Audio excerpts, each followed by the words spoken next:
शरीर हे फॅट शत्रू म्हणून नाही तर फक्त संरक्षण म्हणून साठवतं. म्हणजे डायजेशन वीक आहे, पण पोट, मांड्या किंवा मग कंबर इथेच का अडकतं आणि याचा थेट परिणाम कमरेवर दिसतो. अनेक महिलांमध्ये हा भाग जास्त जाड वाटतो.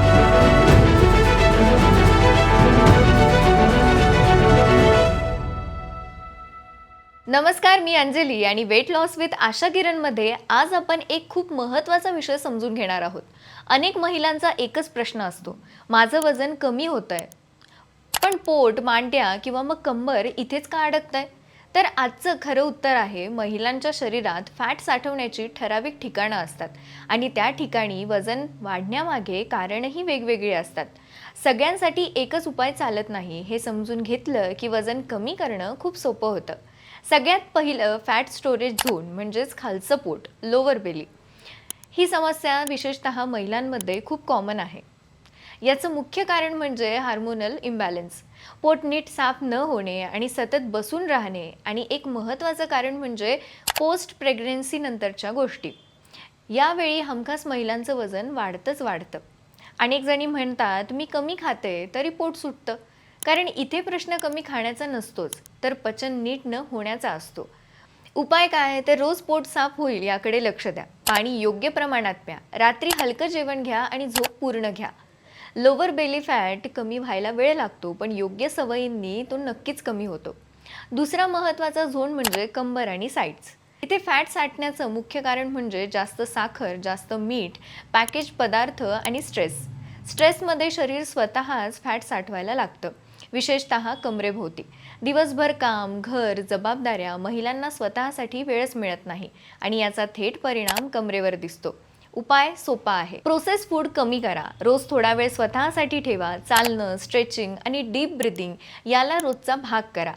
तिसरा झोन म्हणजे मांड्या आणि नितंब.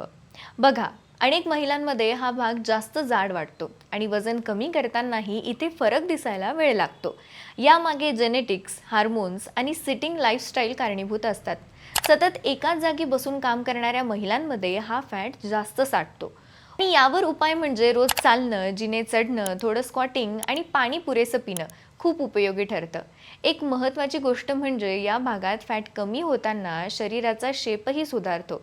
फक्त संयम हवा. यानंतर चौथा झोन म्हणजे वरचं पोट आणि छातीखालचा भाग म्हणजेच अप्पर बेली. इथे फॅट साठणं म्हणजे डायजेशन वीक आहे याचं लक्षण असू शकतं. खूप वेळा उशिरा जेवण, पटकन खाणं, जेवताना मोबाईल पाहणं या सगळ्यांचा परिणाम इथे दिसतो. म्हणूनच उपाय म्हणून जेवताना शांत बसून खाणं, अन्न नीट चावणं आणि रात्रीचं जेवण हे झोपण्याच्या किमान 2 तास आधी करणं फार महत्त्वाचं आहे. पाचवा झोन म्हणजे हात म्हणजेच आर्म्स. बघा, आपले हात सैल झालेत ही तक्रार खूप महिलांकडून ऐकायला मिळते. याचं कारण म्हणजे प्रोटीन कमी असणं, वजन पटकन वाढणं किंवा कमी होणं आणि स्ट्रेंथ कमी होणंही असू शकतं.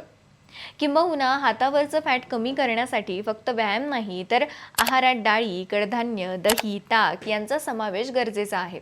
शरीर मजबूत झालं की फॅटसुद्धा नीट कमी होतो आणि हातही मजबूत राहतात. इथे एक गोष्ट खूप महत्त्वाची आहे, महिलांचं शरीर हे फॅट शत्रू म्हणून नाही तर फक्त संरक्षण म्हणून साठवतं. त्यामुळे स्वतःवर राग काढण्यापेक्षा शरीर समजून घ्या. माझं वजन का कमी होत नाही यापेक्षा माझ्या शरीराला काय हवंय हा प्रश्न विचारायला सुरुवात केली की बदल आपोआप होतो. योग्य झोप, कमी स्ट्रेस, साधं घरचं खाणं आणि थोडी हालचाल हाच महिलांसाठी खरा वेट लॉस फॉर्म्युला आहे. तर आज आपण पाहिलं की वुमन फॅट स्टोरेज झोन्स वेगवेगळे असतात आणि प्रत्येक झोनसाठी कारणंही वेगळी असतात. त्यामुळे सगळ्यांनी एकच उपाय केलाच पाहिजे असं नाहीये. तुमचं शरीर ओळखा, तुमची समस्या समजून घ्या आणि मग योग्य बदल करा. हळूहळू का होईना पण बदल नक्की होतो. ही माहिती तुम्हाला उपयोगी वाटली असेल तर weight loss with Asha Kiran या चॅनलला सबस्क्राईब करा, व्हिडिओ लाईक करा आणि तुमचा अनुभव किंवा प्रश्न कमेंटमध्ये नक्की लिहा. अशा सोप्या, खऱ्या आणि उपयोगी हेल्थ टॉकसाठी आपण पुन्हा भेटणारच आहोत. तोपर्यंत स्वतःची काळजी घ्या, शांत राहा आणि फिट राहा.